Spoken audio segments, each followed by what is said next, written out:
This is a mic check. Just testing the audio. Sorry, we're running a little bit behind. Had some technical difficulties. Just doing a quick mic check. If you can hear us, please let us know in the chat. We would really appreciate it. Hello, everybody. Appreciate you being here this evening. We'll be full on live shortly. Hope everyone's having a great evening. Just doing a quick mic check. We'll be live in just a moment. Thank you so much for being here tonight. We've got a lot to talk about.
I want to turn the audio on.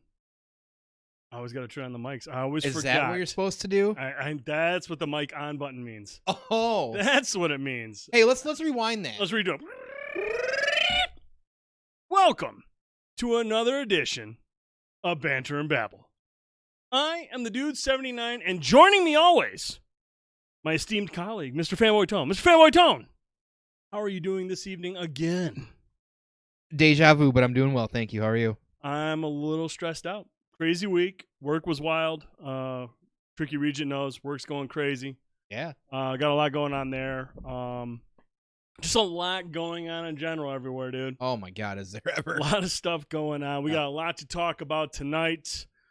Excuse me. We have a lot of great stuff to talk about tonight. A lot of important stuff we got to talk about tonight.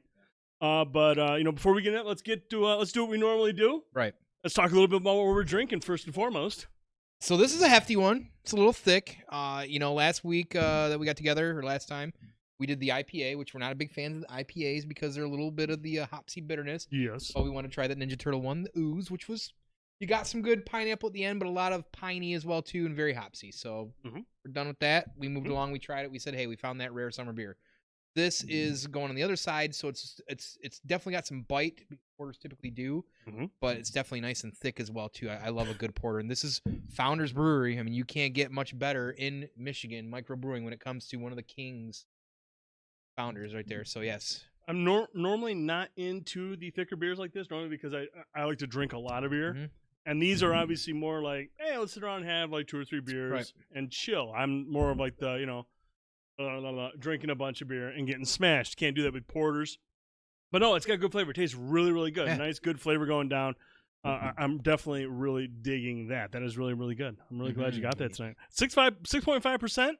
Again, good time went off a little bit. Maybe. Yeah, I mean, if I drink a 6-pack of this, I'm gonna be fucked up. Yeah, absolutely. Actually, it's hard to drink a 6er of these porters and some of this big stuff like that. I can't always do it either. So, No. but I haven't had it in years though. They're not as strong as like White Claws, but oh God, you and them, dude. Seriously, honestly, last weekend we went down to see my brother. Or no, was it the weekend before? I can't remember. It was the weekend before, whatever. Went down to see my brother, and he was like, "Dude, I got some beers. You want some?" I'm like, "Yeah." He brings out White Claw. I'm like, dude. And you were like, hell yeah, crack them. No, I was seriously like, no, I don't want. I was like, okay, fine. Dude, I love them. I got a whole bunch of them in the fridge. I know you did. I know you saw them. I actually opened up the fridge and I was gonna put the beer in there. And bitch, like what? No, I'm just kidding. Wow. Just kidding. Okay, all right, man. That's cool. But what else you been up to, man? How's life going with you? Pretty stressful as well too. Jesus, a lot going on. Probably going back to work next week, so I've been trying to plan and figure all that out. So there's a lot going on there. Doing a lot of yard work, doing a lot of house repair. Just always trying to keep busy at this point, clearly, so that alone is stressful enough because you put 3 or 4 hours into the heat they like this week in particular. Oh yeah. At the wrong time of day. Yep. You're sore. I'm old, so like if I'm pushing a mower, like by the time I'm done, I'm like, yeah, I think I broke my back. Right. So there's just a lot of that going on. So, and then coupled with trying to plan for next week's, like every day this week's been like multiple conversations about work. So it's starting to compound that reality that, hey, we're coming back to it, and here we are. So the reality where you can't stay up till 4 o'clock in the morning playing Assassin's Creed Odyssey because we get it, dude. We're so close, man. We're so close on it, though. We get it, Tom. Thanks, get it. Nick. Thank you. Tom, Lesh over there. Good choice on the porter. Yeah, good stuff. I haven't had it in a long time. Lesh is a beer connoisseur. He's a big fan. Yep, he's a big fan of beer. I know Tom likes to drink a lot of different types of beers. Definitely a good dude. Thanks for tuning in, Tom. Appreciate it. I appreciate everybody. You been playing anything? Well, oh boy, here we go. Assassin's Creed when I can. Last couple days I haven't played much. But I'm still, of course, playing Maneater a little bit, dabbling in that. We're gonna talk about that soon. And then Predator when I can. So really, just mostly those 3. Oh, and a little bit of that Minecraft dungeon too. So just a little bit of this, a little bit of that. So I'm old. You're right. He is. He's old as fuck. Youper Gaming. He knows he's old as fuck. Right. In terms of myself, just dude, I'm low key. I haven't streamed much. I'm low key back on the Destiny 2. I know. We know. Season ends on Tuesday. Some big shit building up to it. There's a lot of hype going on. And for a guy who's not a big fan of Destiny, you're kind of hyped every time I talk about the things that are going on. Yeah, the things that are going on in the world of Destiny 2 is really, really exciting. There's a lot of cool shit going on. So I'm back in there trying to grind out the rest of the season pass, get the ornaments I need for my gear. There's some valuable resources later on in the season pass that'll help me rank my gear up. So I will definitely be grinding some Destiny 2 this weekend, trying to get my season rank up to 100. Be ready. Piccolo, I think, is at like 180 on a season pass. And the other guy we played with, the Springsdorf, he is at 270. So they're both sick. Yeah, they're both losers. They're both big-time losers. Big-time losers. I respect the loserdom that it takes to become that powerful. It's actually pretty impressive.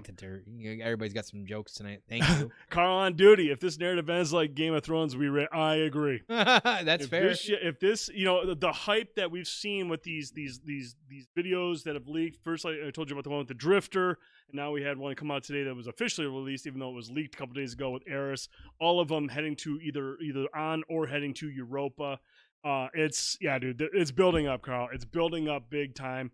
And they have to deliver. With the way this last season was kind of mixed, some people weren't fans of it. There were some people that enjoyed certain elements of it, but leading into the fall update, which is typically the big narrative push, this is a very important season for Destiny 2. There has to be some good stuff, and I kind of dig what they're doing. We talked about before the show. We don't know anything about this next season, and typically when Destiny 2 announces a new season, about a week before they do a show, like, here's what you're going to be able to do. Here's what the gear you can earn, and here's all this shit. Right. We're not getting any of that.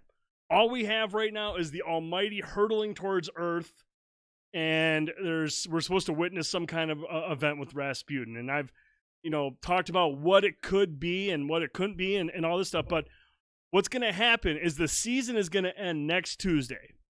There's a live stream planned with Bungie at noon on Tuesday, and then the new season begins at 1 p.m. on Tuesday. That's fucking wild. So something is going to happen over the weekend or leading up to Tuesday. They're going to come out with a trailer. They're going to have like a Vidoc or something at noon, and then 1 p.m. it rolls over, the new reset, new season. We don't know what it's going to be.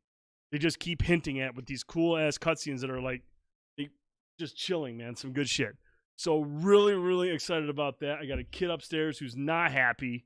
Clearly He's super pissed. Now we got jokes in there. We got jokes in the chat. I mean, Prime Gaming here. Obviously, there's always some shit jokes in there. It's just he's shit. It's pretty horrific. So, there it is. Yep. Okay. Well, we'll wait. But yeah, it started. Yeah, you're entered. You're get entered. It, get it out now. There you go, you're buddy. in Good Prime. job. You're good good job. to go. Wow, You're good to go. Wow. No, I was just gonna say.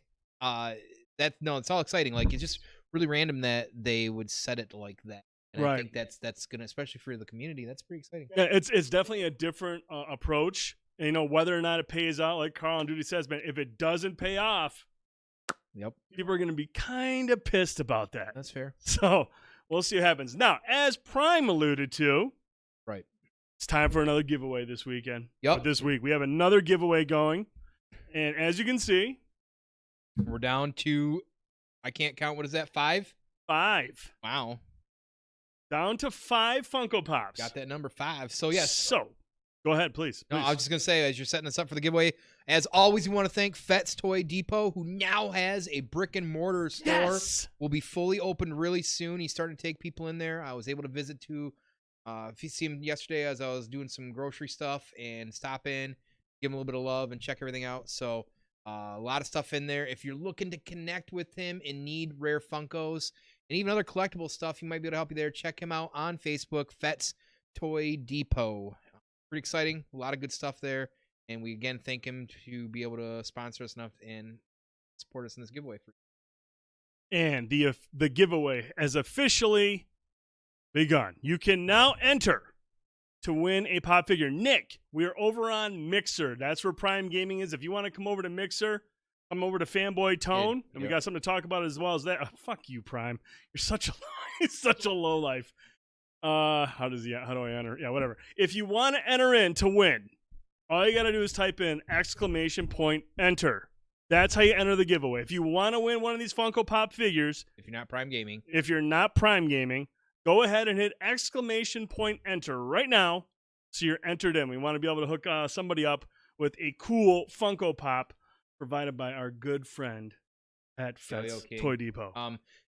So I'm going to, whoever wins tonight, I'm actually going to take your pick because I want that Moss Man still. I know, Moss Man, it's winding down. It's starting to wind down. So eyeballing that while, if you're tuning in, !enter for a chance to win a Funko Pop figure. We'll draw the winner. We'll be drawing about an hour from now. You'll see reminders to make sure you get in there. Already won. There's that hashtag. There it is. Yeah, hashtag. There you go. Everyone get in. Make sure you enter. Nope. Nick, you got to be on Mixer, dude.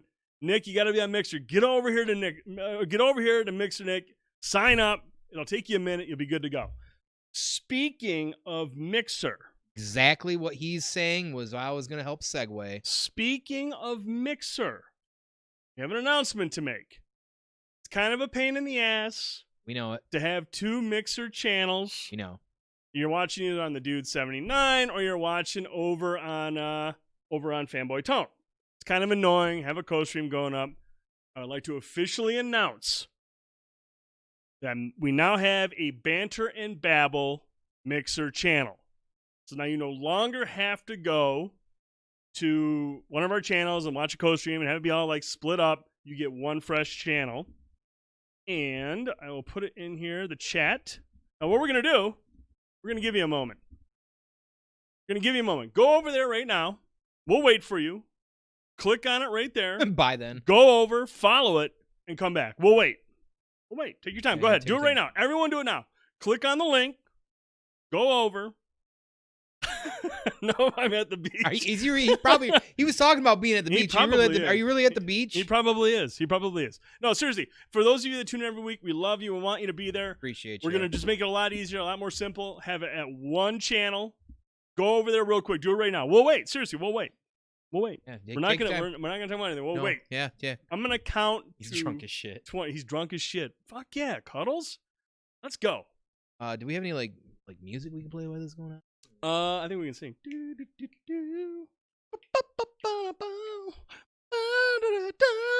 Is that working? I'll stop. Okay, that's not. That sounds like you in good. bed. That's hey, really Jimmy awkward. Z, get in there, buddy. Get yourself a Funko Pop. Yeah, get that Funko Pop, boy. There's something wrong with the picture on that channel. Yeah, it's got two handsome fellas on it. Yeah, It's got two handsome fellas. Too hot. Appreciate everyone that went over and followed it. We'll remind you guys throughout the show. Yeah, we won't shut up about it. It'll be the next show. So next time we're live, June. Oh shit, I gotta do math. 17th, Wednesday, June 17th.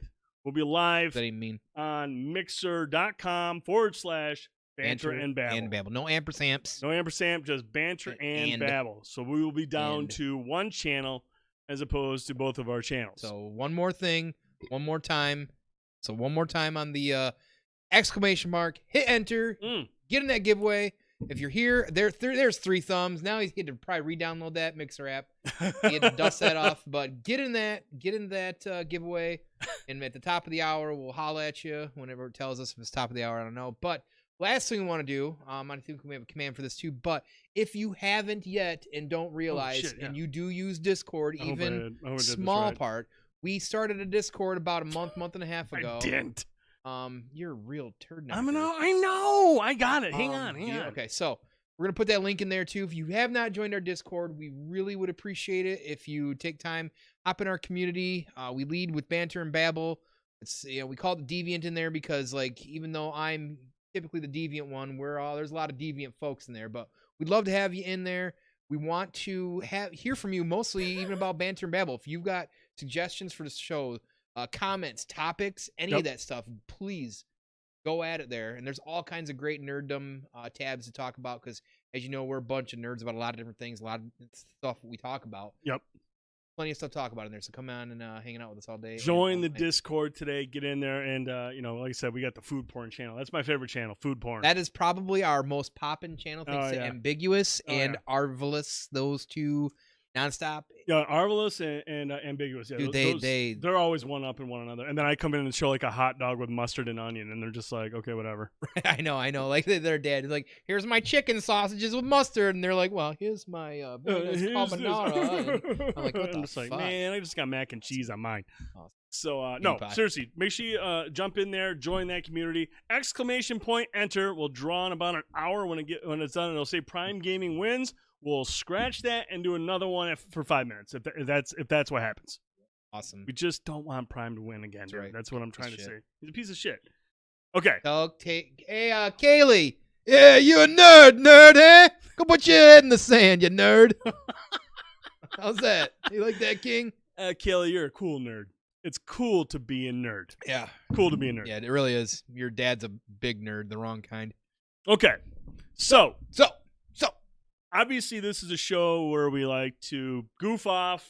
We like to talk about movies, TV shows, video games, wrestling, collectibles, bullshit. This, that, the other. How fucking lame Prime Gaming is. We talk about a lot of shit. Easy. A lot of good stuff, and we would like this to be an entertaining show. We like this to be a lot of fun. But the thing is, right now, man, in this country, there's some issues going on right now. Some big issues. Yes. There's a lot of stuff going on right now. And I feel like with what we do, with the community that we have, I think it's important that we talk about this for a moment. Absolutely. I feel like this is something that we need to address. And, right now what we're talking about is the murder of George Floyd and what's going on out in the world right now. And, I think what we want to say is, and this is important because, it's important to us because I have a lot of friends. There are members of the Tater Tot Boys that are black. And these are people that we care about and that we love.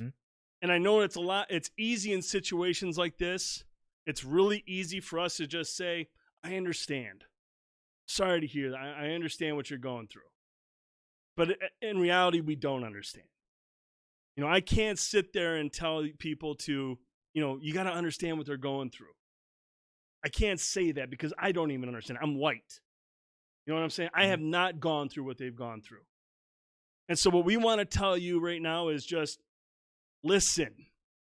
Don't try to understand. Don't try to tell people to understand. Don't try to just listen. Listen to your black friends and whatnot. People that listen to them. Listen to them. They're the ones that know and experience this shit every day. Yeah. They're the ones that have to live with it every day.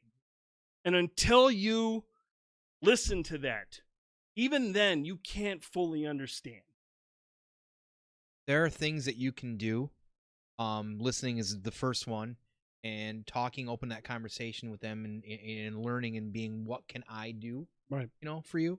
I've tried to make it a point over the last week to reach out to my black friends and say, I don't understand the perspective because I don't have that, but I just want that I care. I understand. I'm here for you. If there's anything I can do, please let me know. Right. And that I consider myself an ally in some form. I understand right now, it's a big deal because a lot of things haven't changed in a long time. They've haven't gotten better. It's in some terms, if you look at systematic racism, it's gotten worse. So we're not here to lecture anybody at all or anything. All we're just saying is that, if you don't understand, the best way to do is to talk and try to understand. And, listen, just reach out to some of your friends that are black and say, hey, what can I do? I care. I want you to know that I care. And that's really all, for the most part, that we feel about it. I'm sympathetic to the entire cause, for sure. And, I care about all my friends, but it's not about all my friends. Right. And that's the point. And, I'm full on board. Something's got to change. I'm tired and mad about this shit. Right. Just bottom line. So, we do have Zombie Hills, member of the Tater Tot Boys. She's a amazing individual with so much integrity. She's a lot like us in our humor. She's another one of those that's a lot like our humor. Yep. But she's black, and she takes this stuff very serious. She's put a lot of hard work to do the things that she does. So she gave us some good things that we can throw at everybody if they want to try and gain some perspective and understand better. Yeah. Since we're a media show, so we've got some movie and TV stuff here we would like to show everybody if you get some time, and you want to try and get a little bit of perspective and understand a little bit better, so. Yeah, and these are some shows that were recommended to help you gain that perspective. You can see it. Again, it's just about learning. It's about understanding and getting an idea of what we don't experience as white people. We don't experience this, and these are the when you watch these shows, Mississippi Burning is just it's a very deep show. It's incredibly powerful. And it gives you that perspective. And when you think about these movies and you think about these shows and you look at it and you listen to the story that it's telling, and then you talk to your friends and they tell you the stories that they've experienced. And it's not even so much the stories maybe they haven't experienced, it's the fear that they live. They live life in fear. And that shit is that's the thing that kills you the most. You're just like, God, that's horrible. And it's uncomfortable. Don't get me wrong. It's uncomfortable. It's a tough conversation to have. For absolutely. Some of us to have. And that makes sense. But you got to have the conversation. We're adults. And we're never going to fully be able to understand or get until we listen and pay attention, do our research for all. These are some of the stuff that she recommended. Watchmen, the TV series. We talked about that in the show last year. Yep. Huge fan. Loved it. It was great from the continuity of the actual book. The TV series, heavily in racial undertones, and it's done really well. Like, it's a really, really good movie. Right. The 13th. That's, I believe, a Netflix only show. I have not seen that one. Selma's really good. Mississippi Burning Fences is really, really good. Fences is Denzel. You gotta love Denzel. Yep. I mean, this is all great. These are all great films, and they give you perspective, and it's important, and we need that right now more than ever. I mean, this is the time we really need this perspective, and we need to try to understand what our friends are going through. And when earlier this week, PlayStation was supposed to have their big PS5 reveal, and then a lot of the publishers, Microsoft and Nintendo and everyone, has kind of said, look, that stuff's not important right now. It's not a time to celebrate. Other voices need to be heard.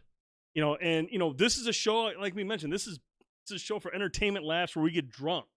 But it's our responsibility to say, hey, look, we want to offer a place for people to come to kind of like forget their life and have some fun. But at the same time, man, that's part of the issue, man, is when you see people say, well, I need a break from reality. Oh, I need a break from this or that. That's part of the problem. The minute you start taking a break is how you end up back where we started. The cycle repeat itself. These are the things that we don't need a break from. These aren't things where we don't need a distraction. No. This is not the time for that. Not the time. And this show is not political, but because we have friends, these are our friends that are affected by this, I feel that it's our responsibility to say, damn it, listen to your friends. Mm-hmm. Talk to them, listen to them, support them. And like I said, we have black friends in the Tater Tot Boys. We have black friends that we work with. We have black friends that we hang out with. We stand by them, and if necessary, we'll stand in front of them to protect them. Mm-hmm. That's what we need to do. Absolutely. And so, like I said, we're not – this is not a political show. We're not preaching to you. But we love people, and we love our friends. And that's what we got to do. Yep. So and Zombies put herself out there a lot recently. She's done an incredible job. She's had a lot of things going on, and then you can hear it when she talks. Yeah. It's coming from deep. Yep. From experience, and it's you gotta love that, and you just want to support that, and you want to protect that. Yep. Exactly. So we appreciate you guys letting us talk about this. We appreciate you understanding that we want to just address it and say we support our black friends. Our black streamer friends everywhere. We are with you. We're supporting you, and we'll fight for you, and we'll fight with you. So do what you got to do. Make your voice heard, and everyone else fucking listen. Yeah. Just listen. Support. Okay. Wanted to get that out. Yeah. Talked about it. Let's move on. We mentioned PS5. We were supposed to get a big reveal this week. Sony made the right move, said, nope, not this week. Which said, now what are we going to talk about? But you know what? We got to talk about Jim Ryan. Jim Ryan is always going to give you something to talk about. We're on 3. Jim Ryan is always going to give you something to talk about. And when Jim Ryan speaks, it gives other publishers an opportunity to maybe draw a line in the sand and offer a different perspective, which in turn creates we already a got battle. He's a bag of mixed nuts. Jim Ryan he's a character.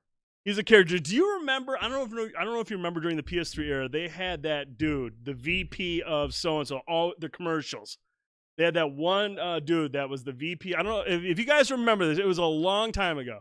It was when the PS3 came out, and they had those funny ass commercials where there was the dude that was always a Kevin VP. Butler? Yeah, Kevin Butler. Oh, no, those were brilliant. No, I love those commercials. I'm so mad they took him away. Jim Ryan is the real-life version of Kevin Butler. He looks like him and everything. He does.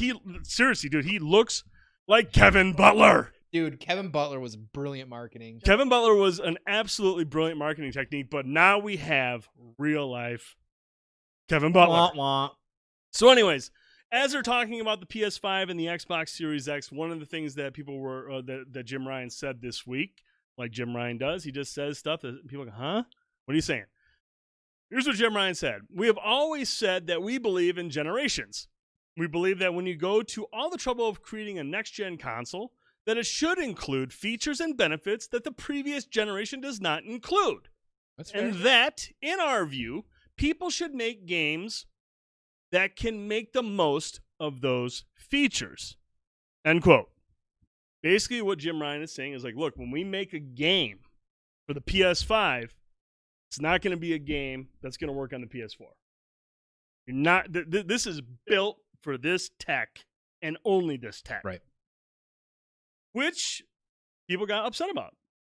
Because a lot of people made the comparison, that sounds a lot like Don Mattrick. Back in the day when the 360 was getting announced, and he was like, if you want to play this, well, you got something for that. It's called the Xbox 360. And everyone's like, what the fuck are you talking about, bro? Right. What are you talking about? Take. I mean, geez, you're an idiot. So, that's, people look at the Jim Ryan statement, and it's not quite the same thing, but there's comparisons. You can say it's kind of sounds the same. Like, look, if you want to play this, it's going to be on the PS5. It's no different than saying, if you want to play this, you got to go play it on the 360. Right. Not apples to apples, but there are some comparisons to it.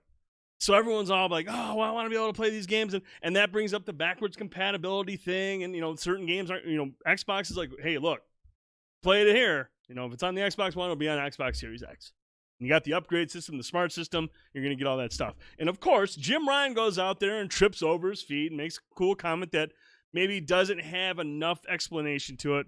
Aaron Greenberg's not going to fuck around.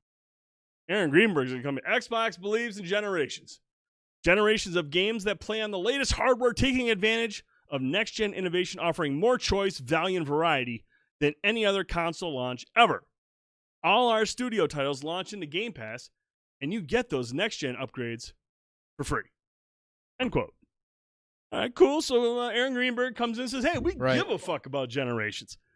Or we think of generations a little bit differently than the competition. Okay? Now, here's the thing, dude. You can talk about systems that can go back and play older games, and they can play all kinds of games, or you can play every game that's on this system on that system. And then we get into the discussion about backwards compatibility. This is a heated fucking topic, bro. It's very heated, and I'm very passionate about my thoughts on it, too. Backwards compatibility. I'm going to preface this by saying, because this always seems to be a problem on social media. If you say this, it's immediately changed around. The goalpost is shifted, and they come at you like, well, maybe I care about it. Here's my take on backwards compatibility. And the first part is the most important part. So listen. Backwards compatibility is a cool feature. It's cool. It's consumer friendly. It allows you to access all the old games that you used to play. Right. I approve of backwards compatibility. In the same breath, I don't give a fuck about backwards compatibility. Right. I don't have time to go play SOCOM 4 when there's a new hotness, a new game coming out. Right. I want to see a PS5 game built for PS5. That's what I want to see. I don't care, Prime. I don't care. I'm just so sick and tired of this shit. And the thing is, like, if you come out and say, I'm sorry, I don't care about backwards compatibility. I don't. I want to play new games. Then people come back. Well, I care about backwards compatibility. I know. That's why I said at the beginning, I think it's a cool feature for you guys. I'm glad you get it. You can play all your old games. Awesome. I have a full-time job, 2 kids, a wife, a yard I got to mow. I have very limited time to fuck around with old games. I have an Xbox. I have an Xbox One. You want to know how many Xbox 360 games I played on it? I don't give a fuck. I played those games a long time ago, and I don't care. Right. Your turn. I know you have comments. So, before I get into mine, I want to jump in. Cap kind of heated off a little bit. Make PS5 games. We don't make SNES games anymore either. Sorry. Correct. And that's kind of like even Luigi. Next gen should truly be next gen, a step forward, not backwards. Would be nice to see backwards compatibility, but leave that behind. And then everybody's yelling at you for yelling at them. So yes, I am in the same boat. So if we look back in time, PS2 came out, played PS1 games, really cool feature, awesome, people loved it. But what happened is that people expected that. So when the PS3 came out, and only certain consoles for a little while did that, not only were they charging way too much for their system at the time, they were also focusing too long on PS2 consoles and games going forward. So what happened was that not only was their system too expensive, but they couldn't get people to jump into the next system because they were focusing too much on the old games. And that's where the backwards compatibility problem can come in. Is that it can siphon your new sales or just completely close them off because people are still fucking around with old gen. Because when I bought SNES back in the day, it wasn't playing NES cartridges at the time. So what are we worried about, right? Right. And that's kind of how it is. PS4 got a lot of flack for that at the beginning because Xbox is like, well, actually they didn't. First, neither of them were going to play any backwards compatibility. Right. But what happened was during that generation is that the Xbox was starting to trail behind in sales. So they had to find a value for those 360 guests to jump into their entire ecosystem. And the best way they could do that was like trickle out backwards compatibility. Because listen, if backwards compatibility was a plan, it was such a great thing, why do they got to wait so long to put a new game out for it? Because it wasn't something they planned on. So everything had to be fixed, re-emulated, or whatever they had to do to send it to the system, which Sony could have done as well too, but they didn't need to because they were jumping out in sales right away, and the first party titles were already starting to kind of carry them this current gen. Microsoft had to do that, and it makes sense. And yes, backwards compatibility has a lot of coolness to it. I play Kingdoms of Amalur, which now today got announced for remastered. There are other games I dabbled in. I told you to wait. I know, right? There are some other 360 stuff that I have dabbled in on Xbox One, but I play a lot of single player games, RPGs, and first party titles. So for me personally, I just don't really necessarily care about playing a lot of old games either, because I'm playing what's coming out, what's new and going forward, like everybody in the chat seems to. Now, yes, is it a great feature for those that either play maybe a little bit more on a budget or with Game Pass? Absolutely, and that's fine. And it's cool because there might be a game someday like Kings of Amalur being one a couple years ago going, oh, awesome, now I can finally go back and play this game. And I did, but that doesn't sell consoles. I'm sorry, guys. Games and software sell consoles, not your older titles. And that's the reality. And that's exactly what you guys are saying. Like, Halo Infinite is what's going to sell the Xbox One Series X. Yeah, not Halo 5, not Halo 4, not the Master Chief Collection. Right. Halo it's cool that you can access that stuff, don't get me wrong, but like Sony, PS5 is not going to sell if you're playing a remastered version of Horizon Zero Dawn. That's not going to happen. No. It's going to be Horizon Zero 2. Yep. That's just the bottom line on that. So, and see, Carl on Duty says, my soapbox, single player campaign games that were exclusive. That look, even that I would say is it's hit or miss, dude. Like for example, Resistance series on PS3, fucking loved them. They're awesome games. I went back and played the first Resistance. Wish I hadn't done that. The control schemes for a first-person shooter where you got to click down on the stick to aim down the sights. I'm good, thanks. There's a lot of games that I've tried to play, and that's exactly what you get out of it.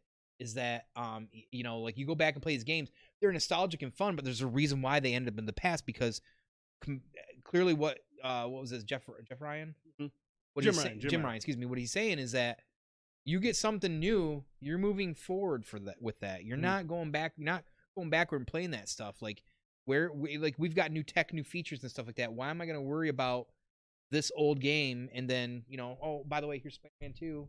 No. And see, the Nozzler says, imagine buying a new phone and not being able to use your old apps.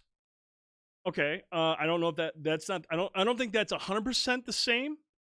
Because like I said, if I buy a PS5, or a new Xbox Series X, I want to see the new hotness. I want to see the update, and also they update those versions of the apps. You know what I'm saying? They're updating those versions of the apps. They're updated for that phone. They're always updated. These games are old games that happen to work on the system. I just don't think that's the same. But like, I'm not against it. I'm not against backwards compatibility. I'm not against it. I just don't fucking care. I don't think it's a selling point. Backwards compatibility is not going to sell your systems. Dude, it will never, ever sell me. Dude, if Sony came out tomorrow and said, hey, look, here comes the PS5. We're not making a new SOCOM, but you can download SOCOM 2. And here's Ratchet and Clank number 1. PS2 version of SOCOM 2. I would be like, get the fuck out of here.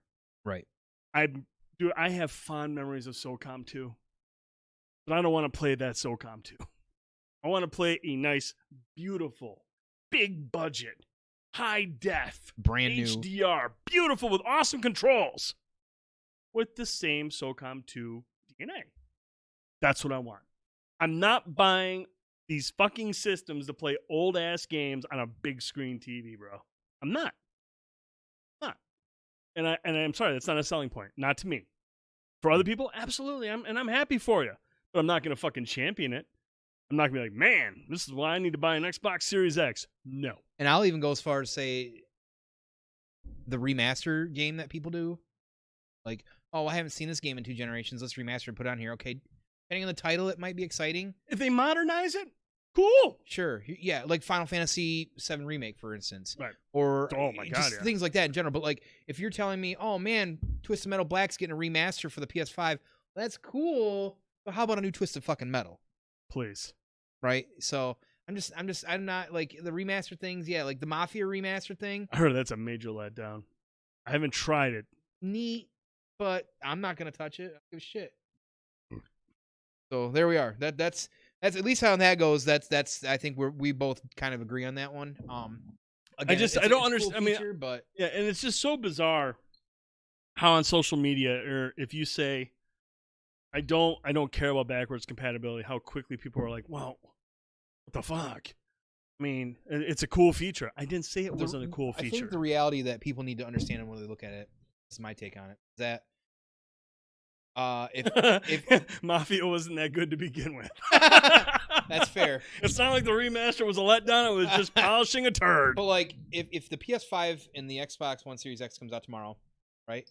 And they say, oh, by the way, PS6 and Xbox Series X 2.4 comes out next January. You're not going to be banking on the fact that, oh man, I can play these games on this gen. It's not how it's going to work. It's always about the new tech and the new games and the new IPs and this, that, and the other, and that's what sells systems. Mm-hmm. Systems aren't going to sell when they say, "Oh man, you get Halo Combat Evolved on the new Series X." Mm-hmm. Where's the new fucking Halo? You know. Carl says, "To be fair, isn't every Call of Duty basically a remaster?" I don't know, Carl on duty. Why don't you spell it out for us? I guess you could. I mean, the thing with Call of Duty is it's evolved. I mean, we use that term liberally, evolve. They make enough changes to it. Plus, it's shinier. It's like I said, it's going to be like Super 4K and HDR and all that shit on the next gen consoles. It's going to step up. Imagine if Call of Duty plays like Call of Duty, the big red one back on the PS2. If they never changed any of the gameplay or anything like that. Yes, it's still Call of Duty, but it's modernizing. It's always evolving, whether we like it or not. You know what, dude? I represent the spirit of Carl Winslow. Carl, I get it now. I knew I've heard Carl of Duty. Carl on Duty. That's that meme. That's Carl Winslow with a Motormouth Jones. Motormouth Jones. But look, I'm excited to see what PlayStation's going to announce. It was reported earlier today that Sony does have a new date in mind already. Right. There's a lot of speculation. I don't think it would be next week. I think that'd be a little too soon. But you and I talked about The Last of Us 2. Doesn't come out next week, but the following week 2 weeks is on a Friday. So I would, I think there's some credence there. That I think there's some. It'll say like, maybe the Thursday before, which is crazy. The reviews drop for that next Friday. The review embargo drops a week. Well, early. They probably have to after all the leaks. They got to do it early. Well, I mean that has, dude. When that you typically see that when a publisher is very confident with their product. Yeah, I know. Because if you look at some other publishers, man, they release their fucking reviews at midnight or later the day of. But when you drop that shit a week before, pretty confident. And that's fine technique if you're Team Xbox. It's just for me, it's just kind of living in reality for the future of any piece of technology. You don't move forward if you keep looking in the past. And ask Sony how that worked in PS3 Gen 4, by the way. Yeah, because Xbox 360, a year and a half after the 360 was out, they kicked the legs out from under the OG Xbox and said they weren't supporting it at all. And that helped platform the 360 because they could focus on the 360s. And at that point, that's when the sales for the 360, boom! Mm-hmm. And Sony lagged the entire gen on that. So, I mean, if somebody supports, one system like Piccolo, he plays on PlayStation. That's the ecosystem that he plays under.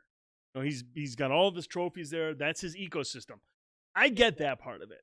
Okay, I get that. A lot of people play on one system, and that's the ecosystem they play under. Fucking cool. I get it. That's fine. Awesome. Good for you. That's how it is. They only have enough time to play one game. Right. But man, when people get into he's a fanboy. No. I know Piccolo. He has trashed Sony multiple times. He's a very fair, he'll trash him when he needs to. And just because he doesn't buy an Xbox, just because he doesn't play on an Xbox, it doesn't mean anything. It's the people who get pissed at people who don't buy Xboxes or if they don't buy a PlayStation. When they get pissed at them, being like, "Oh, you're a fucking fanboy." You don't even. Are you just upset because you're committed to it? If you can't be constructively criticized, or just constructive criticize whatever, if you have a preference of what you're playing and you're just all happy-go-lucky, you're the one with the blinders on. Yeah. And Luigi, that's cool. I cater to the console or product that caters to my gaming needs. That's the way it should be. It's the way it should be. But at the same time, when people go after the other people, that's where it just is grow all the fuck up, bro. It's got to be objective. I mean, I'm looking at trying my best to be objective. I'm gonna have both systems. So if I was really somebody who was one or the other, why would I buy both of them? See, Baby hands. Carl, it's funny. Carl says, PlayStation controllers are for men with baby hands, and that's another topic that cracks me up when people talk about controllers and like, oh, this controller is better than this one. This one's control, dude. When I sit down and stream, and I play on the Switch or I play on Xbox or I play on PlayStation, do you know I never, ever am I like, oh man, my fucking hand. Oh god, this thing is terrible. Right. I don't even know what I'm playing on half the time. I just grab the fucking controller, turn it on, and play the game. I have complaints about both controllers. I actually prefer staggered sticks. I think it's more comfortable. I mean, and dude, like I said, I get it. Right. Everyone's that's everyone's got a preference. Everyone's got an opinion. My opinion is I don't fucking care. don't notice a difference. Right. That's fair. I play the game and I use the controllers and I play for 4 hours and my hands aren't cramped or they're not. I don't, and the thing is, man, if I get killed, guess what? Because I suck. It's not because of the controller. And he certainly does suck. Oh my. We'll address a couple things and we'll give just a few things that we want to see on the PS5. Prime says, I'm 45. Want to play the games I want to play. Unless you're going to fund my habit. Shut the fuck up. There you go. March, sorry I'm late. Yep, you're docked and pay. Glad to see you. Tech says, I play an Xbox. Halo is what got me into gaming, and I love the offset. That's fair, for sure. Mm-hmm. You got to send March PS4 yet. He'll get to that tomorrow. Oh, yeah. Carl on duty says, PlayStation controller hurts my. It's called a DualShock. My thumbs because normally they're in my beetle and I'm not used to that. So okay, that's fair. Yeah, March! Exclamation point, enter. Get the enter in there. Let's go. In there. Come on, everybody, get in there. Let's go. Get in there. So, as far as the PS5, since we didn't get any game announcements and it was supposed to be a lot about games today, that was what we were hoping. I'm just gonna say a couple of games I really want to. And it doesn't have to be launch. I don't want remasters. I don't want to hear about third-party titles that's gonna be on both systems. I don't give a shit. The same way with Xbox when they were announcing their games. I want to know about the first. Not the first party necessarily. I mean, I do first party is big to me, but like I want exclusives. What are you bringing to the table when it comes to software, right? And that's what I want to see at a Sony. Like I saw their list originally, and a lot of games like, oh, cool, that's not going to be on Xbox. I don't give a fuck. Oh, Battlefield 6, Rainbow Six. Don't give a fuck. What are you bringing that's first party or third party exclusive? That's what I want. So that said, we've talked about it a little bit before. I want to see, and I'm hoping, and I don't know if it's going to happen, I want one of the bigs to have either a reboot or a sequel. So that's Spider-Man, which we probably won't see. Horizon Zero Dawn, I think, has got potential. Mm-hmm. I want to see a launch window or launch. Listen, I don't even watch. I don't want launch windows. I want, for either system, day one, big fucking titles. Mm-hmm. If these systems come out within weeks of each other, what are we going to buy first or saving our money for? What's going to draw us to it? That's what I want. That's what I want. So some of the ones that we've seen already from Sony, there's some great stuff there. Mm-hmm. Xbox as well. But they're not like, man, I got to have that system for that game, and that's just me. But Uncle Fester's Quest 2 has been canceled. Sorry, buddy. Sorry, Blanco. Blanco. Don't know how to break it to you, but there it is. I want to see a Twisted Metal reboot or a SOCOM reboot more than I really want to see sequels that we know are coming, because we know there's going to be more God of War. Yep. Unless they're going to say day one, I want to see them to come out of left field. Mm-hmm. And then the I don't know if you're going to bring up the secret rumor thing that we were talking about. Yeah. So I'm going to leave that for you, unless it's that, and then that's hype. I'll just be shocked if that's what it is. If Silent Hill has somehow, I mean, it was for a while, it was talked about that one of the two, Microsoft or Sony, had gobbled up the rights to another Silent Hill reboot or a new Silent Hill game, and now just this past week it's starting to ramp up again that Sony has something planned that they'll have. Exactly. Luigi knows it as well. There's a lot of talks that it's back in the conversation that Silent Hill will be at this presentation in some form, which would be interesting. There was one article and only one news outlet that mentioned Silent Hill and Microsoft like a couple months ago. Yeah. After it had been like a while spinning around with Sony. So now we're back to the Sony thing. So who knows? Yeah, he is. Pyramid Head is jumping into Dead by Daylight. That's pretty dope. That was sweet. That's a sweet get. That's pretty awesome. I'm surprised Konami is like. Well, I mean, that's a good indication. That means Konami's either loosened up the belt a little bit, or they're something's going on. Yeah. With that series, hopefully. The only thing I really want to see is, and this is something that has been rumored. And I don't know if you guys follow this guy on Twitter, Tidux, Tidux. Actually, he's the guy that I won that Mafia collection from. But Tidix has been a insider for a while. No, Titdix is not him. Yeah, no. Bum, that's Pornhub, buddy. If you want some good information, check that guy out on Twitter. He's got really good information. But I think it was about a year ago, he mentioned that Sony was having discussions behind the scene about possibly reviving the SOCOM franchise. We haven't seen a SOCOM game since SOCOM 4 on the PS3, and then which was a total just terrible fucking. And then it was horrible. The PlayStation and then the network went down, and then Zipper, rest in peace, they were gone. But there's been rumors that Sony's in discussions, which I think it's over your head, March. Which I think is a really good idea, and I think this is the time to bring it back now because you have games like Rainbow Six Siege, you've got games like Valorant, Overwatch, games that are team-based tactical shooters, which is exactly what SOCOM is, and a way more stable PlayStation network. Yeah, way more. But but more importantly, I mean, this is the time where they can bring out SOCOM and not be like, hey, it's got to be kind of like Call of Duty. It's got to have Call of Duty modes. Yeah, don't do that trash. Don't do that trash. I mean, that was that's what killed SOCOM 4 and it's horseshit. So I'm kind of hoping that we'll see the revival of SOCOM 5. Rumor has it is a second unit at Guerrilla Games that is developing it, which I'm cool with. Guerrilla Games is exceptional at shooters. I thought the Killzone series was really, really good online. I like the Killzone games online.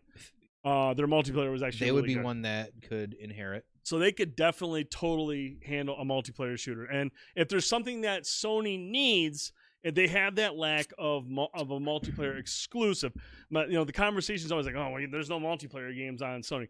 Just about every fucking multiplayer game on Xbox is on PlayStation sans exclusives.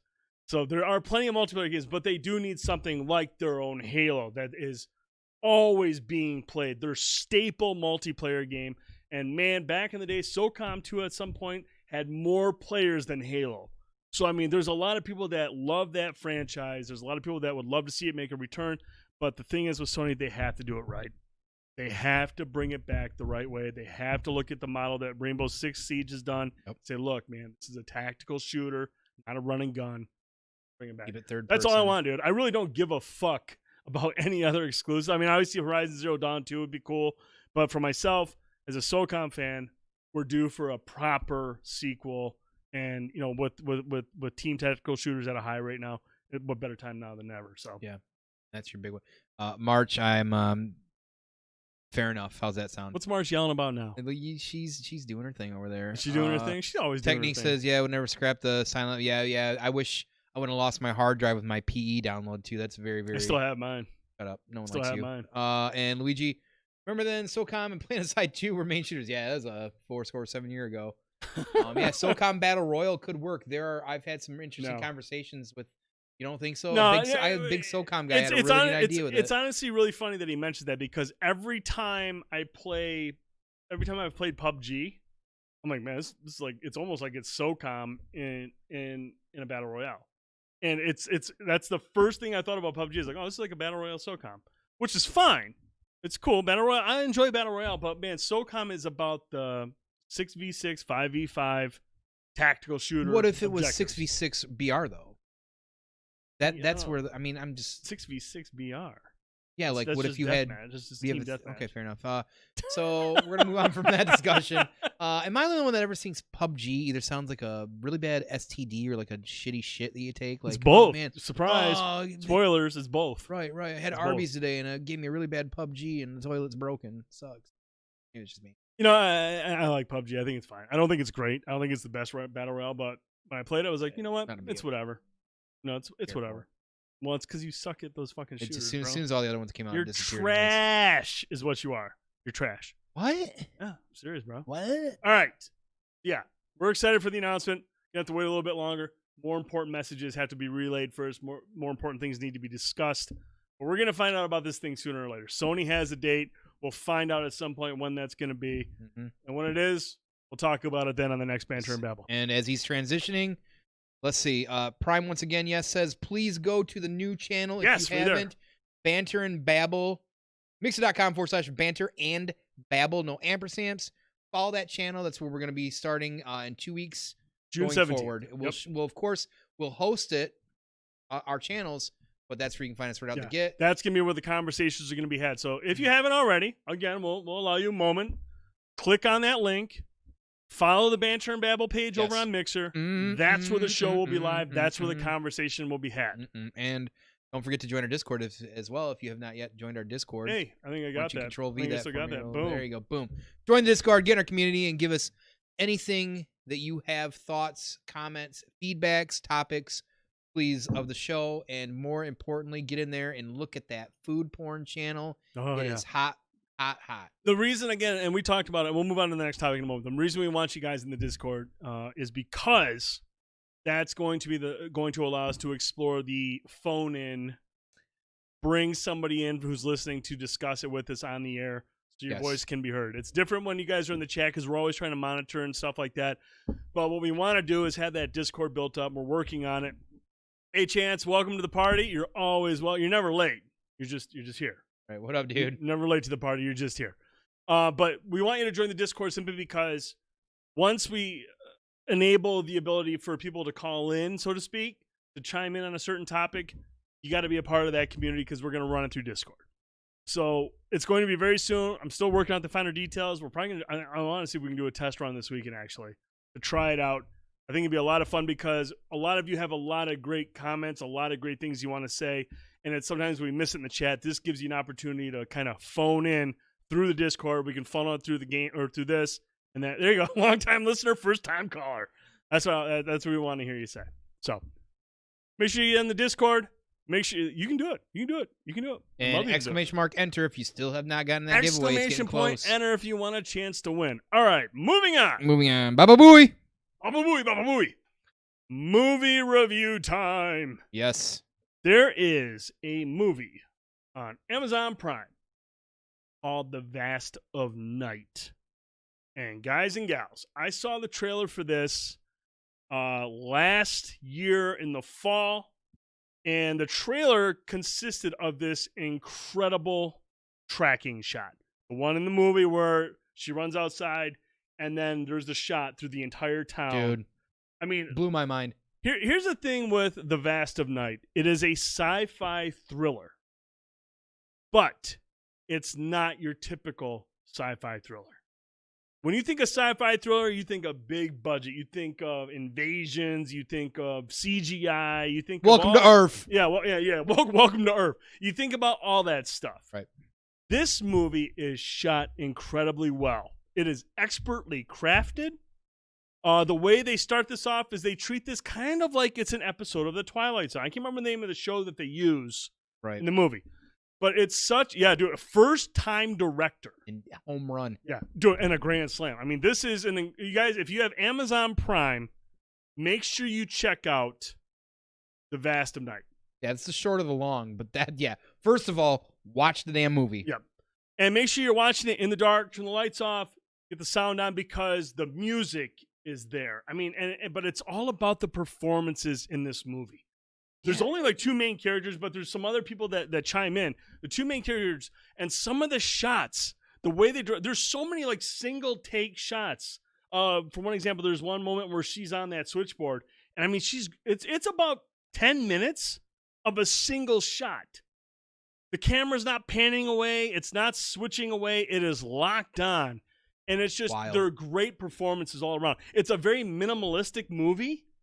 But man, it is so fucking intense. Yeah, and the tension is there, and that's just it. And like minimalistic movies can really, honestly, easy to me, in my opinion, can flop so hard. Yep. When you're not working with a whole lot of things, but just people, dialogue, and like that tension, and that's what they do so good about this. Like,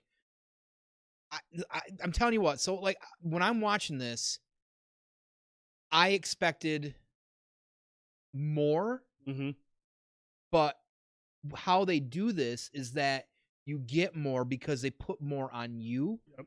So there's not a lot they're giving you, yep, but they're making you kind of almost think maybe. Yep. And you've almost got to have not necessarily like Inception where you're like at the end you're like, well is it? Let me tell you this. You know what this is? It reminded me of it. War of the Worlds, even less. Yeah. I mean, honestly, it was the way it was set up. It was like the War of the Worlds, but even less CGI and aliens. All you can really go on is the performances and the writing. The writing is what gives you that fear, instills that fear where you're just like, man, what the fuck is going on here? Right, because there's so much uncertainty in like the dialogue, like, and then the artsy shots, like this dude is doing like they'll be talking, like the one dude's not talking on the radio to somebody, he's like, oh, asking questions, and like while he's talking on the radio, it darkens the screen and it's just black. Yes, it wants you to think and feel that perception, like back in the day when you're watching Orson Welles, like you're listening to Worlds, and you're listening to the radio, Yep. or you're watching through a black and white screen TV of Twilight Zone. You're like, it's trying to give you this perspective and perception of like, you know, these great tales that are fantastic, that are early sci-fi. Yep. And then, but however, the trick with this one is like it wants you to feel that, but this is also real as well too. You know, so like it's just trying to give like on the radio when they're talking, like I was just listening to this dude talking about this crazy shit and blah blah blah, and you're like, so it blacks the screen out and you're just listening. So it gives you this like different imagination that almost like movies these days don't do anymore. So like I'm very in awe of how a new young director just comes in and creates this story where you're almost like you're kind of behind the wheel too.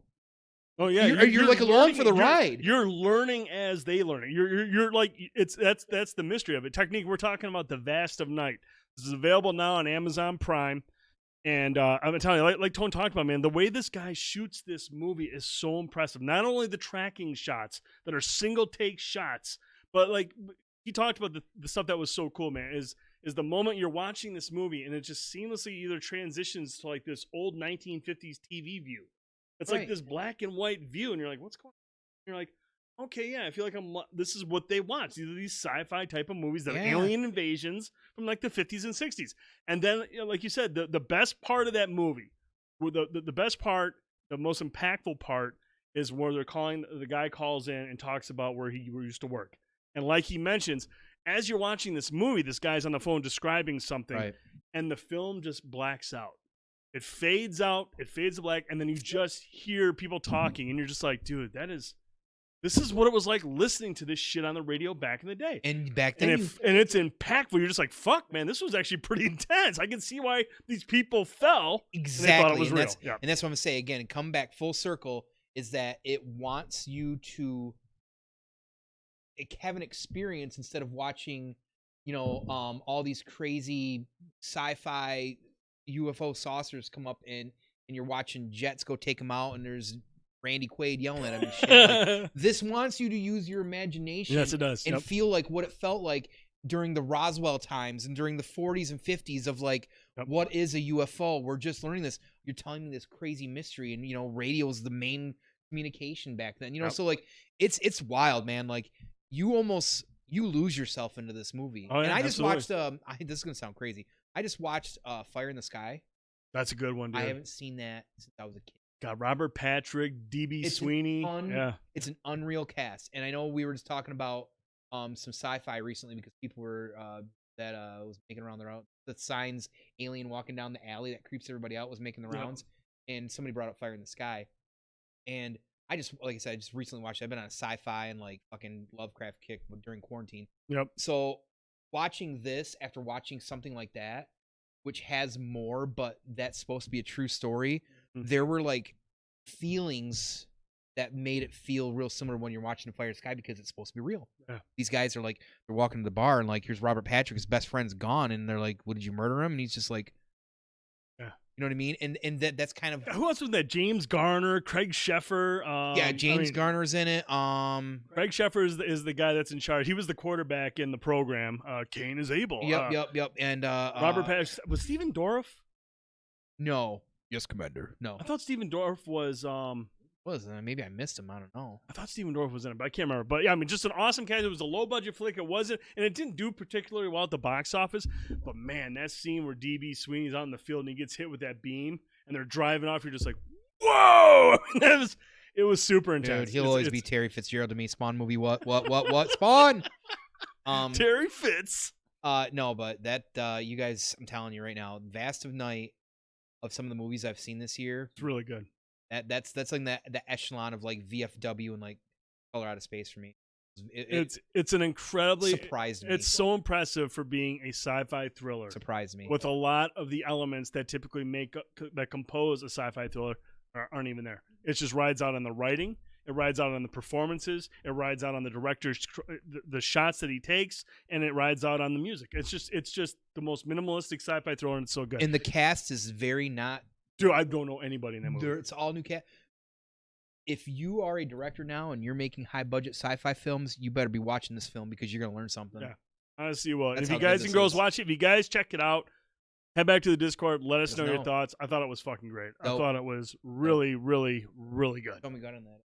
Oh, shit. Where are we at? Checking that giveaway. If you not have done the exclamation mark, enter in the Mixer channel. 6 minutes. 6 minutes for that giveaway. 6.5 minutes. I'm going to burp shortly. Oh, my goodness. Yeah, fuck you, Prime. You bastard. Sounds like the sci-fi version of Drive. You know, that's not bad. Who said that? Chance. McKinney on YouTube. Drive 2011.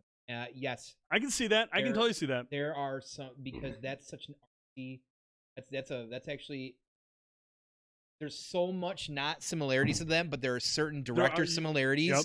That's actually a really good that's a really good point. Drive is such a sweet 2011 movie. It's one of my all-time Albert favorite Brooks movies. in that movie, normally a funny guy. One of my all-time favorite movies. That soundtrack. Yep. Totally a fucking sweet movie. Love Drive. That was a great movie. That was a really good movie. What? All right. What? Check it out. Let us know. Oh, yeah. Moving on. We're on show. Forgot. Moving on. Got a couple games we want to talk about. First up, Maneater. What'd I miss? I was just gonna say I'm excited because the last time we got together and talking about this wasn't out yet. We were hyped about it. We were hype about it. Pretty excited about it. And you know what? Lives up to the hype. It's fun. Pretty fun. Honestly, I would say it's a sleeper hit of the summer. When you told me the other day that this is one of the best games I played this year, I was like, what? I'm telling you, man, you know, and the thing is, like, I look at Maneater and I think about Crackdown 3. It reminds me with Crackdown 3 the fact that, look, it is dumb fun. Crackdown 3 was not a deep game. No. Go here, blow this up. No, it never has cause been. chaos. Cool, I can do that. Maneater, go here, fuck shit up, have fun. Awesome. I'm a fucking shark. Yeah. And you can just, and your shark, you can build up to have like bioelectric fins and bone armor. I mean, the RPG elements in this game are pretty cool. I'm not going to say they're crazy. It's not deep. But you know, it's got those elements. Each armor set has perks, and if you get the full set, extra perks. Okay, cool. They have an idea. If it's an action RPG and you're playing as a shark, it's exactly what your expectations should be. It shouldn't be completely crazy intricate, but you're getting armors, you're getting electric bites, you're getting vampire bites. That's the one I'm going with, that shadow bite right now. Mm-hmm. I'm biting stuff, man. I'm getting HP back. And see, and yes, you can say a lot about the mission structure. Very repetitive. If you look at the missions, go here, eat 10 fish. The same stuff every go here, eat 8 people. Mm-hmm. Okay, I will. And I'll have fun doing it. I've had a blast. The collectibles are everywhere for you to find, but but I will say there is some depth to the combat. Depending on if you go against some of the bigger fish, the bigger trophy fish. They have different attack patterns. Yep. So you got to learn that, and especially if there's multiple different types in the area, be ready. And you may have to switch up some of your gear. You may have to say some of the certain jaws are better to use on certain bosses as well too. Matter of fact, it like he said, Prime said something about how Crackdown and Maneater have some similarities. He's absolutely right on that. I definitely agree with that. There's some kind of similarities. And I would even go so far as to say it's almost like a shark version of Burnout Paradise. I'll go with that. I can see where you're getting that comparison. It's just like connecting dots. It's not a huge. It's not, but I can see how you're getting that. There's all the stuff that you're doing in the world is not. That was a terrible name. No. It's a stretch, but it's not terrible. I can see how you could have idiotically came to that conclusion. I get it. I can understand how you came to that terrible conclusion. I'm just thinking like collectibles and just. I mean, you're driving. What else is there? No idea how Burnout. I'm trying to like save you right now. I'm trying to save you. You somehow just said Burnout Paradise. Like, you know, I'm gonna say okay. right. Gotcha. That's great. No, but it's fun. And the thing that I think that it does well, man, so far from what I've played, is I absolutely love the decision to make the story based against a reality fishing show. It's a shtick. What else could you have possibly done with a shark RPG? When you have these goofy guys, generous comparison, Burnout Paradise is one of the best car-centric games. Chance, I don't know where the fuck he came up with that. Yeah, all you do is drive around and find collectibles. You just drive around and shark and find collectibles. I sound like Tracy Morgan right now. Chance, all you're doing is giving an opportunity to look stupid. Yep. And I thank you for that. I'm going to have to edit this out of the fucking audio version to save his life. Aye. But no, it's a lot of fun. It's dumb fun. There are some bugs in there. There are some issues with like some of the landmarks not showing up. I don't think they've even fixed the platinum 1000 gamer score. There's still something that has to be patched into. If you go through and 100% everything, it's not registering. It's goofy, but they've already announced that, look, we're working on it. We'll have that done soon. But it is just a lot of fun. It's funny. It is repetitive, but it's fun. You got Chris Parnell. If anybody's a Rick and Morty fan like me, hilarious. Yeah, SNL fame. He's done so much good little bits and stuff like that. He is always will be Jerry from Rick and Morty to me. That's all I ever hear. And when you're playing the game and you're hearing, because half the time I'm playing it, even my wife loves Rick and Morty too, and I'm playing it and I'll say whatever Jerry, like in Rick and stuff like that. She's always thinks that's funny, but the pop culture references. There's been some Lovecraft references. Some really good references. There's some crazy. There's all kinds of funny stuff in it. It's just a very fun, entertaining game, and it's an action RPG, and you're playing as a shark. You shouldn't take it seriously, and they don't. It's all tongue-in-cheek, and that's what makes it amazing. And you're exploring the entire time. Like, nothing better than hopping around in ponds trying to get collectibles. Yeah, I mean, they nailed it. For action RPG enthusiasts, if you're looking for something difficult, some of the combat can be difficult. Some of the bosses. We have 16 seconds. Exclamation point, enter. Make sure you hit that quickly. Exclamation point, enter. Exclamation point, enter. To join the contest. 7, 6, 5, 4, 3, 2, 1. The winner is... Ooh, the Moist. Oh, shit. Ours the Moist. Are you out there? I hope ours is still here. Aries, are you still out there, Aries? Exclamation point claim. Aries, exclamation point claim. There it is. Is he out there? There he is. Woo! Hey, all right. It's my brother across from the pond there. There we go. The god, that is the actual Ares, the god of war, everybody. It is the god of war? Yeah, that is the god of war. He is one of the most amazing first people I've met on Mixer streaming. He is a huge community supporter. Probably, and a lot of people argue, the best mod out on Mixer. He mods for a lot of people. He's in somebody's channel for 10 minutes. They know somehow he's a mod. He gets modded right away. He's somebody that everybody can trust. He's a great dude. He's a great supporter. And he's one hell of a funny dude. So that's awesome that you won. We appreciate you being here. We appreciate everybody's support. We're so thankful that you're all always here for this and glad that we can do this thanks to Fet's Toy Depot. Now, you get to choose your prize. And then you slide in my DMs on Discord and I'll get your address, boy. You have the choice between Elton John, the Night King, Notorious B.I.G., Deku, and Moss Man. Now, keep in mind, Tone might hunt you down if you take Moss Man. Someone down for that. I'm just saying, there's a distinct possibility taters, he's going to hunt you down. So be careful what you choose. But let us know. We'll get that over to you. Take no rush on it, Aries. If you want, if you don't know what you want yet, you want to think about it, check the Discord. It's under the giveaway there. And just like I said, just DM me which one you know. And dude will get it out to you in the next 4 months. So I am just atrocious at getting these out, but they will get those out to you. Hey, no, thank you. Seriously, man. Appreciate you being here.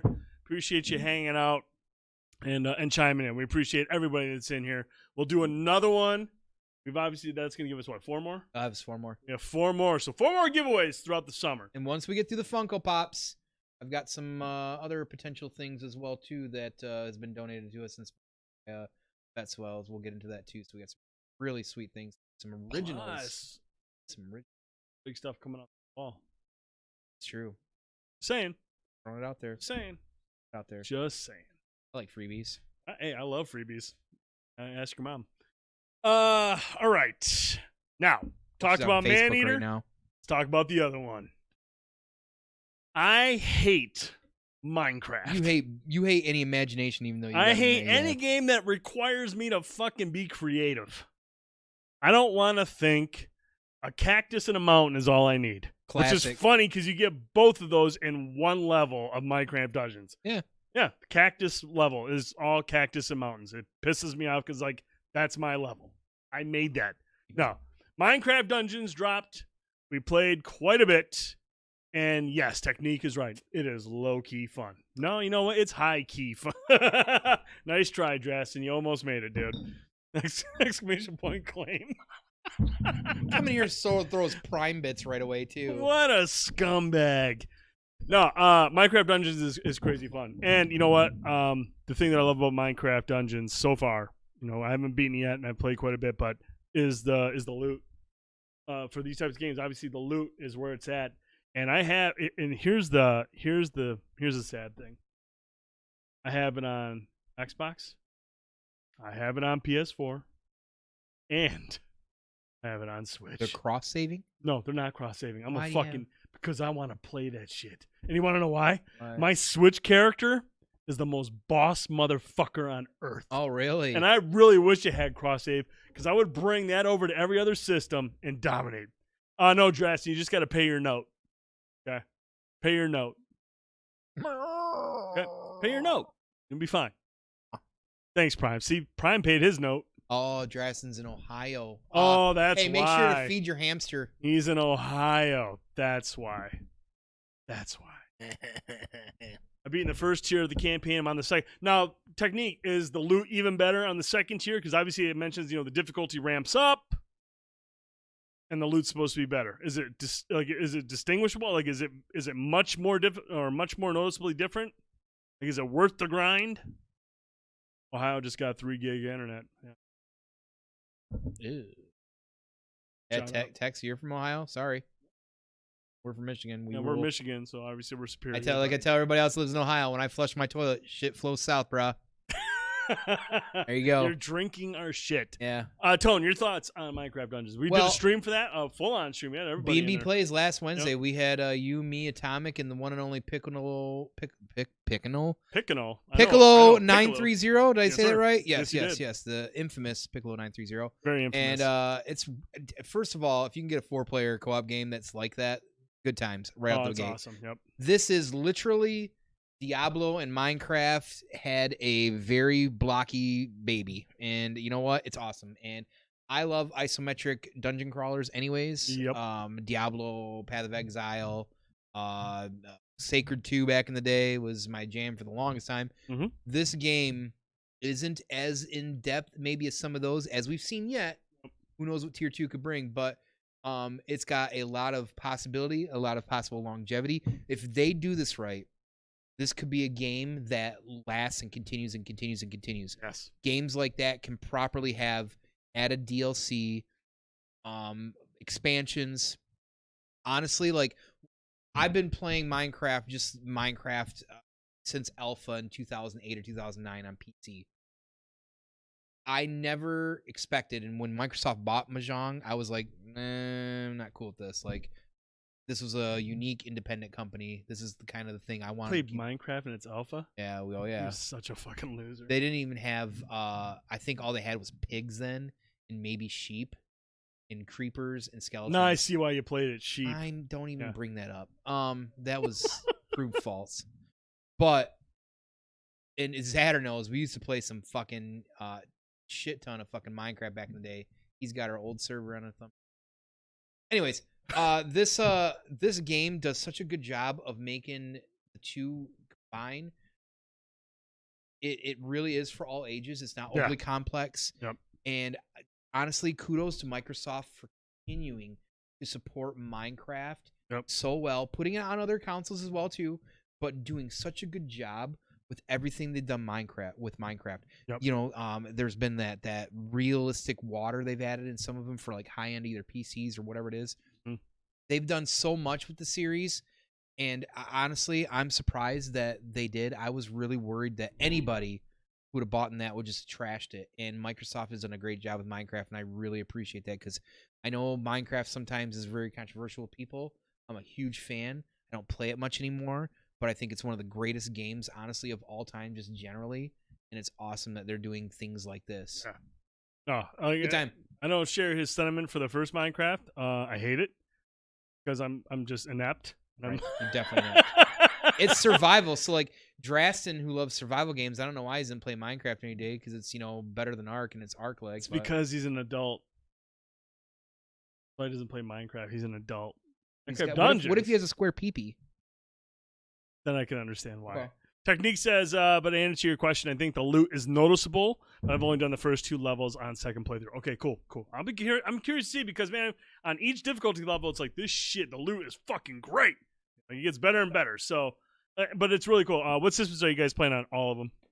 He's got on all of them. I'm just playing. I got it free on Game Pass, so I'm playing on Xbox. Free on Game Pass. It's dude. For being on Game Pass, that's a fucking. That's a gem, right download there. It now. Yeah, and honestly, like I play a lot of my multiplayer games like that on Xbox, so it was just natural since it came on Game Pass.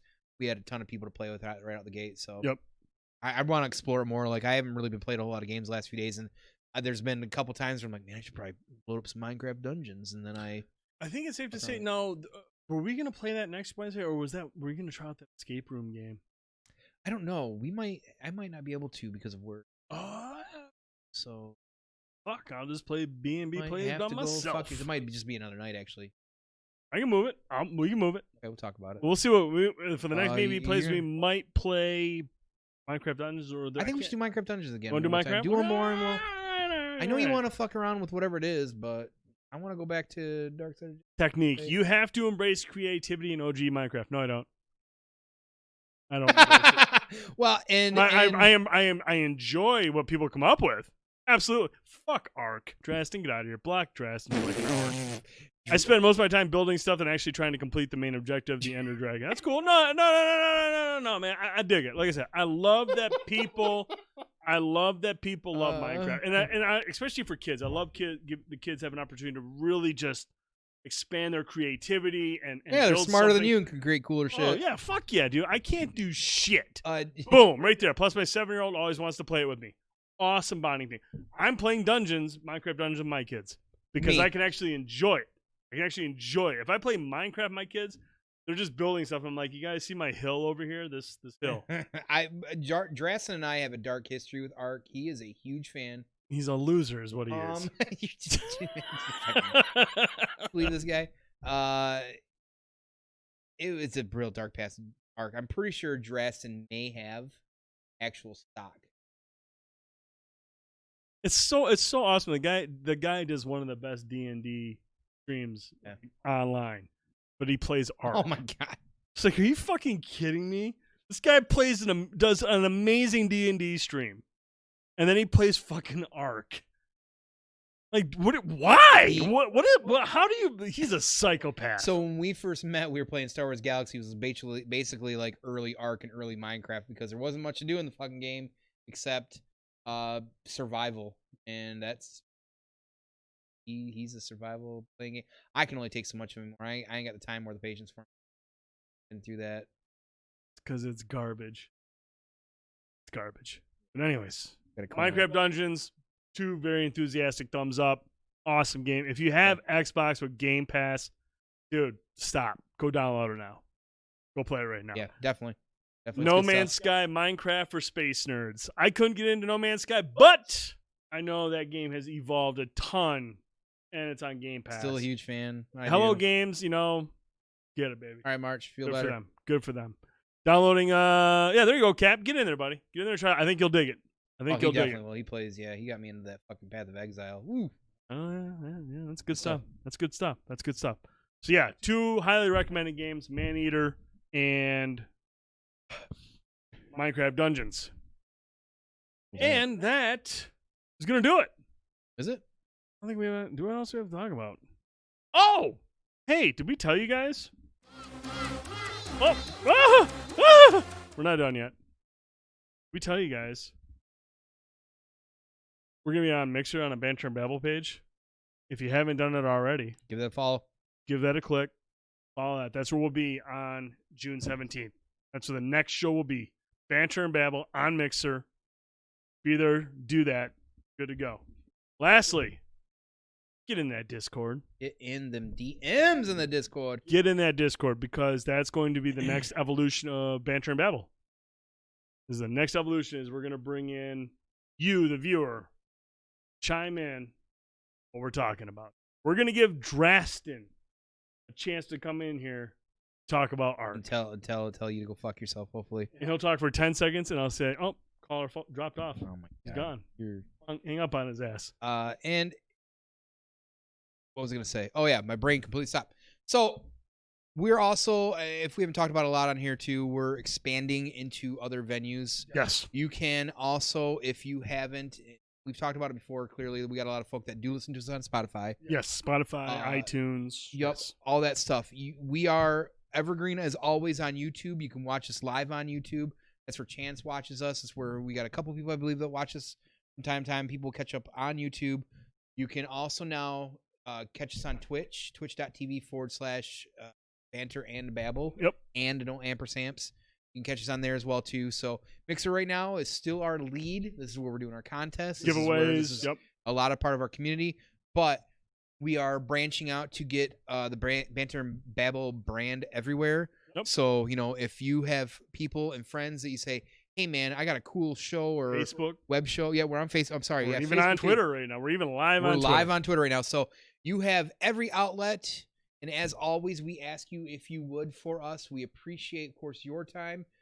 Please share us everywhere, whether it is Twitter, YouTube, Facebook, Twitch, Mixer. Just get us out there. This is we're growing. We're trying to grow, and we've been very fortunate so far and appreciative for everybody's support so far to get us where we're at. But we want to go global. We're looking for big. I want to have some cheese and meat trays. I'm looking for some cheese and meat trays. If I can get some salami slices with some mustard cheddar over here, I'm good on it. I'm good on pizza rolls. I'm good with pizza rolls. He is good at pizza rolls. I don't need pizza rolls and a Pepsi. I'm good to go. But so that's gonna do it for this week's show. Next week we'll be back with B&B Plays. Stay tuned to us on Twitter and Facebook. We'll let you guys know when we'll be live with B&B Plays. And then June 17th, Wednesday, or if Sony decides to have their fucking show on Thursday. Yeah, we're going to try and line with that, too. We'll try to line up so we can talk about that, depending on what they do. But right now, mark it down, June 17th, Wednesday, mixer.com/Banter and Babble. We'll be back with another proper episode. Yep. Fanboy Tone, I'm the Dude 79. Thank you so much for watching and listening. We'll see you guys next week. Have a great night.